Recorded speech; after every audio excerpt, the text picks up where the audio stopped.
2 of using the still. Last week you saw me fill the still with a raspberry mash. We prepared it and we show you how to use the aroma tray, how we got the fines from the mash into there to get the aroma and the flavours out of that. This week we've got a different still running. It doesn't matter what's in it, it's showing you how to use it. We've got a rum mix in here. I've just lit it. So what we're going to do now, having lit it, is we need to get that temperature up as soon as possible. So just to remind you how we got here, we filled the kettle, part of the still, with the mash. Today we've got the rum mash in there, sugar cane. Fix the lid down nice and tightly, not too tight but nice and tight, so as to ensure that there's no air coming out of there and that this is not going to release. We've connected the condenser to the still, okay, by the brass nut here. That's also got a washer behind it, a rubber washer. Okay, we filled the condenser with cold water. The first thing that's going to come out of there, which we'll show you as this film goes through, is heads.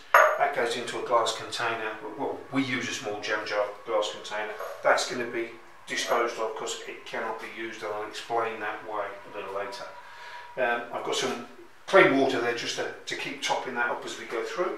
Okay, we're lit, temperature's rising. We started at 15 degrees, we're just coming up to 20 now, so we've got a little while to go, and most important thing now is to get that temperature as quick as possible using the pot still to around 60 degrees as quick as possible. So full heat if we can, open that right up, okay, get that heat going. And as I say, it's only been lit 2 minutes, so get that heat coming in to get that up to 60 degrees ASAP.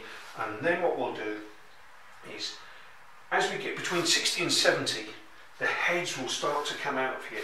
That's the part of the distillation process that we do not want to touch. Okay, it's got all the nasty chemicals in there that you've heard of that are associated with distillation and using a still of any sort.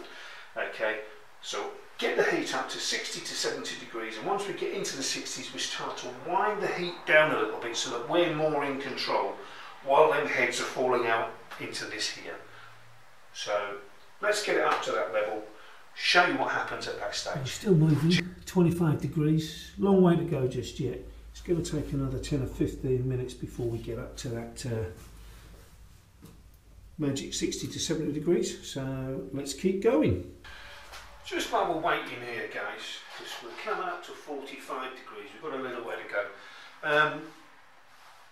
Jim the old fart asked a good question last week. Why did I dilute the raspberry mash with sugar water? It's nothing more than a simple answer. I tried to put it in writing, but it's difficult writing down an exact description of what you're doing. Basically, the first still that we ran with the raspberry mash, very, very intense. And as you saw from what I put in the still on the part 1 of how to use the still, there's an awful lot of fines, solids in the mash. And the bulk of that is made up from them fine stones from the raspberries themselves. Now, even though they're small, there is such a huge quantity of them that they do produce a small oil, or a small amount of oil when distilled. Okay, I am still watching the temperature as we go.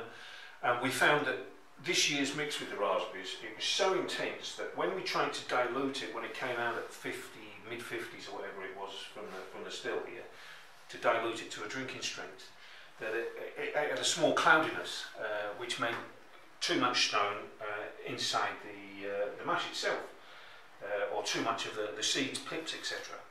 So the reason I put a sugar water into the mix last week, the sugar water was the same alcohol strength as the raspberries, or as the raspberry mash, but having added 1/3 of sugar water to 2/3 raspberry, I'm actually diluting the mash mix. It was so intense that we actually got a better flavour by doing it that way, because it wasn't so overpowering, it was more zingy. and that's waging. So hopefully that's answered your question. If not, send me another message and I'll waffle on and keep doing it until we do get there. But anyway, we're up to the mid 60s. Heads have just started coming out of there. Okay, like I said they would. Okay, so now's the time to, let's get that down. Let's get that down. I tend to go a little bit too far to start with, so that I can actually see when it starts to slow down. You see, we're up into 70 already. Okay, and what I want to do is for that to slow down quite quickly, but I then have to push the heat to get it going. Heads are coming out fantastic. So right, here we go. We're creeping up to 80 degrees. The magic figure we're looking for is 81. And without going into too over-the-depth detail while we're trying to film at the same time, okay, the heads will keep coming out, okay, and depending on the alcohol strength, you can either start and stop heads at 79.5 to 81 degrees.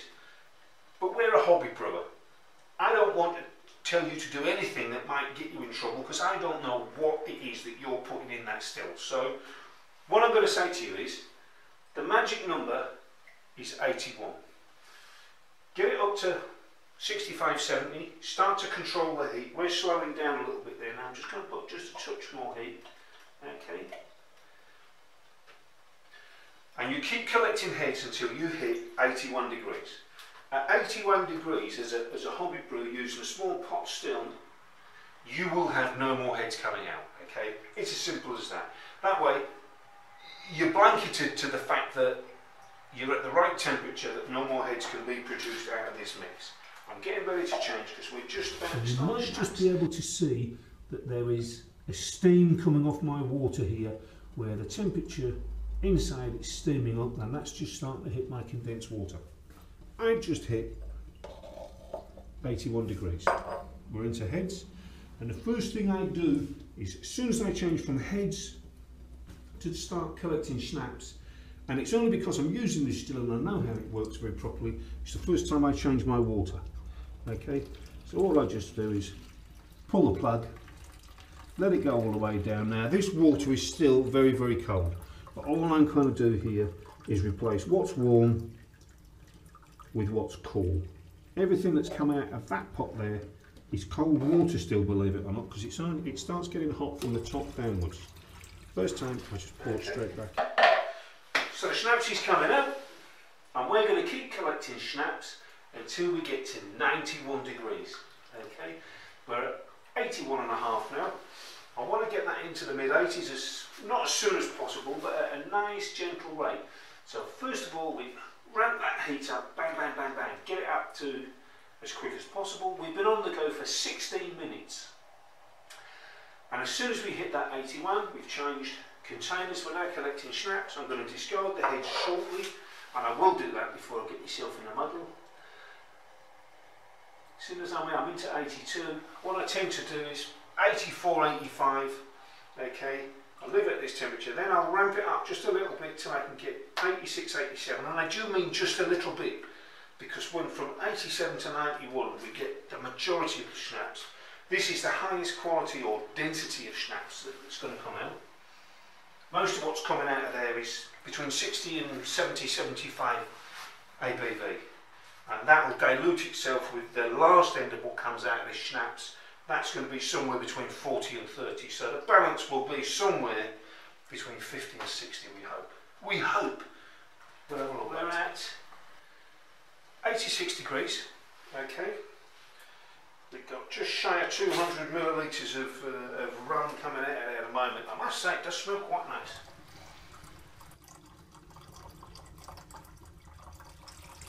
As you can see there, what we're looking for is a drip drip run. What we don't want coming out of the condenser is a constant run, because then your heat's too high. Okay, you're looking for a few dribbles, a little bit of running schnapps, stop maybe for a split second, and as you can see there, it's moving constantly all the time. Okay, and then all of a sudden it will start to run for a little way, and then it will drip again. There you go. So anyway, we've got a little way still to go, another 5 minutes maybe to get this last degree going. We've been on the go now 35 minutes, so it gives you some idea how quick this goes. Normally 45 to 50 minutes, start to finish, is pretty good. Allow yourself an hour each time and you'll be doing well. The heat's holding really well. To say we've got -4 out there at the moment. Heat's doing really well. We're almost up to 91, and all we're going to do with the tails again, I'm going to put the tails in a separate jam jar. Clean one this time up, got rid of the heads, that's over there, that's cleaned up that jam jar, but this is a clean one. All we're going to do is, as soon as it hits that 91, all the tails will go into the jam jar, okay?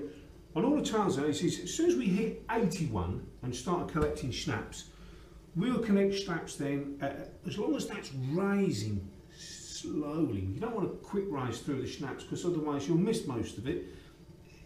It'll all get bubbled away inside there.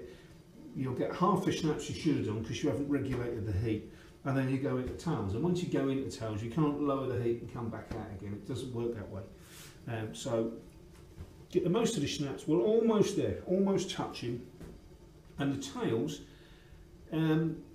it's like a highly diluted version of the schnapps. Some of the aromas are almost gone by the time you get to here. Most of the flavour comes in the first 15 minutes of the schnapps. And the tails are going to be in anywhere between 10, 12, 14, maybe a little bit higher percent ABV. So by the time we get to there, we don't want to be mixing that into the schnapps anymore anyway. And we're there now. Okay, so just change that over. And we'll keep the tails going until we hit 94, 94.5 on the thermometer there. And that's going to give us another 150, 200 grams of, millilitres of distilled alcohol, because that's what it is, but it's a very low ABV. And then what we do with that is, my neighbour Annalise, hello Gil, we save that. This is the only bit that we sort of get involved with any sort of chemical warfare. We save it until we've got a couple of litres. We'll put some carbon fines into it just to filter all of the tastes and the aromas that are in all of it there. And basically what you've got is a bog standard, tasteless, clean mash that we'll just still again. Instead of using whatever it is we're using, if we want to use perhaps, say we want to make a chocolate and orange liqueur or schnapps or whatever, or whatever flavour, we'll use the cleaned tails in the kettle bottom, aroma tray, fill the flavours that we want into it, run it through, and there you go. That's pretty schnapps. That's what the tails comes out at. I'm going to change the water for the last time anyway, guys, so see you shortly. So guys, I hope that's answered your questions on part 2 of using the still. I'm not going to show you how to wash it because I think you can do that yourself. Okay, I've got another degree to go. Okay, I'm not going to put that in a video as how we dilute it, but if you want me to do your little video on, how to use the alcometer that we use, it's similar to a hydrometer, but it's a lot easier. What the calculation is for the water, I can do that video if you want me to, which is not a problem. That's only a short 5 minutes. I'm just going to finish this off now. I've got 1 degree to go. We're almost there to 94 degrees, and then it's quite literally heat off, remove the thermometer, that takes the pressure out of there. I'll let that set for 5 or 10 minutes while I work on getting this done, and then I'll just clean it down. Okay, guys, it's been a pleasure. As my mate Vinny used to say, it's been emotional. Have a great Christmas, guys. See you soon.